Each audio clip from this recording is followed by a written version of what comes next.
नमस्कार मित्रांनो, स्वागत आहे तुमचं चौफेर मराठीमध्ये. आज आपण जानेवारी महिन्यातल्या सर्व नियुक्त्या पाहणार आहोत. चला तर मग सुरुवात करूया. 1. भारतीय वाणिज्य आणि उद्योग मंडळ असोचॅमचे नवीन महासचिव मनीष सिंघल.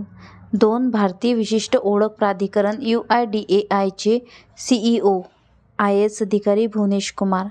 3. भारतीय वायुसेना IAFचे पश्चिम वायू कमांडचा कार्यभार कोणी सांभाळला? एअर मार्शल जितेंद्र मिश्रा यांनी. 4. दिल्ली वक्फ बोर्डचे CEO IAS अधिकारी अजमल हक. 5. भारतीय अंतरिक्ष अनुसंधान संघटन इस्रोचे अध्यक्ष व्ही नारायण. 6. BCCIचे लोकपाल आणि नैतिकता अधिकारी सुप्रीम कोर्टाचे पूर्व न्यायाधीश अरुण मिश्रा. 7. भारतीय ॲथलेटिक्स महासंघ AFIचे अध्यक्ष बहादूर सिंह सागू. 8. राजस्व सचिव म्हणून कोणाला नियुक्त केले? तुहिन कांता पांडे. 9. गुंतवणूक आणि सार्वजनिक व्यवस्थापन विभाग DIPAMचे सचिव म्हणून कोणाला नियुक्त? अर्निश चावला.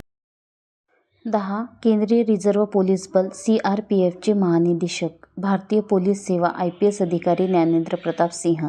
11. बॉम्बे उच्च न्यायालयाचे मुख्य न्यायाधीश न्यायमूर्ती आलोक अराधे. 12. एंजल वन ग्रुपचे मुख्य कार्यकारी अधिकारी CEO नियुक्त केले आहे अमरीश केघे यांना. 16. नागरिक सुरक्षा ब्युरो BCASचे महानिदेशक DG भारतीय पोलीस सेवा IPS अधिकारी राजेश निर्वाण. 17. भारतीय एक्सा लाईफ इन्शुरन्सचे अध्यक्ष Akhil Gupta. 18. Development bank of सिंगापूरचे CEO रजत वर्मा. 19. फिक्की फ्रेम्सचे ब्रँड ॲम्बॅसेडर आयुष्मान खुराना. 20. इस्रायलमध्ये भारतचे नवे राजदूत जितेंद्र पाल सिंह. 21. Maruti सुझुकीचे MD CEO हिसाशी ताकेउची. चला तर भेटूया पुढच्या व्हिडिओमध्ये. व्हिडिओ आवडला असेल सबस्क्राईब करा, लाईक करा, शेअर करा. थँक्यू, धन्यवाद.